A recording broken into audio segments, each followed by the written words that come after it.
and who is transforming sexual energy. Actually, today we are speaking more about sexual energy. You know, okay, to experience sexual energy, we need physical body. Because if this soul is just some beings, they stay on the subtle plan. It's questionable. Maybe they don't have sexual energy, or if they have, it is not the same like we have. Because we have sexual energy, in a sense, it is a part of functioning of our physical body.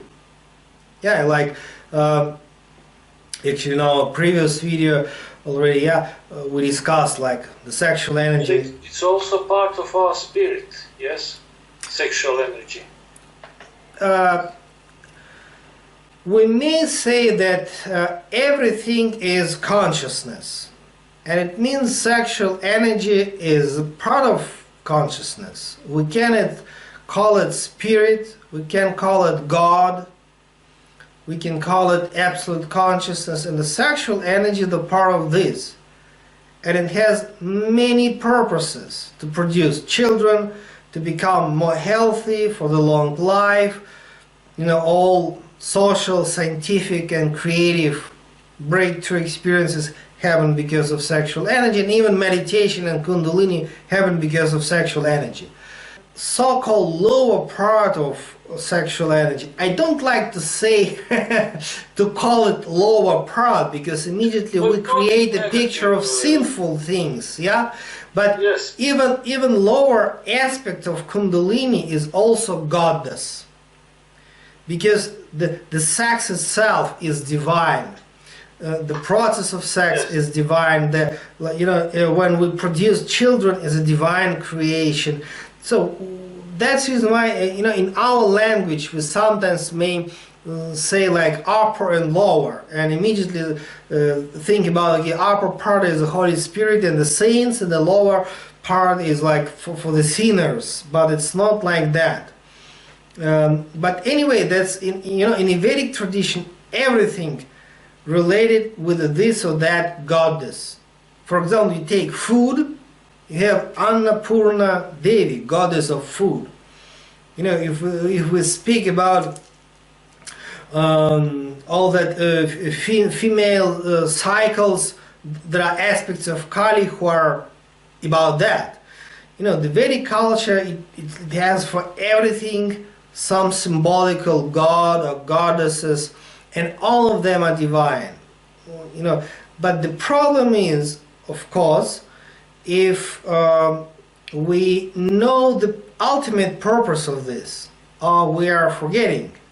Because if we speak about sexual energy, starting with reproduction, then intellectual power, then creative power, then meditation, then no problem to make sex and produce children if we remember that the highest purpose for the sexual energy is meditation.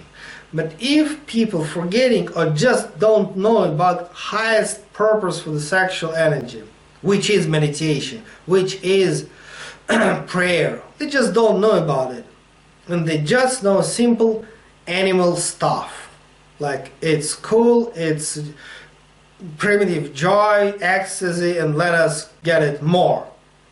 That's the problem. When animal nature, uncontrolled, just what's happened in our life, in our society, I mean, people are not controlling sexual energy, but sexual energy controlling people. And that's the problem. So the problem is not with the sexual energy, but with our knowledge, with our understanding, how we use that. And then, let us come back to the question: who is transformed? Personal consciousness is the one who is working with the sexual energy. But important is that not just personal consciousness, which is about Ajna chakra, but the personal consciousness which is in the physical body, because that angels who are staying somewhere, paradise, heavens, Vaikuntha, they have personalities. But because they don't have physical bodies, who knows, that's questionable of course, who knows, maybe they don't have sexual energy. Or if they have, it's totally different.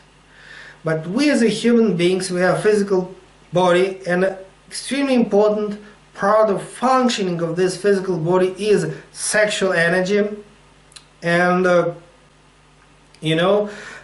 this personal consciousness must work with this. So the same way like this personal consciousness wish to be free from suffering, wish to be happy, wish to know what does mean truth, and finally practice meditation and trying to fulfill one's life purpose.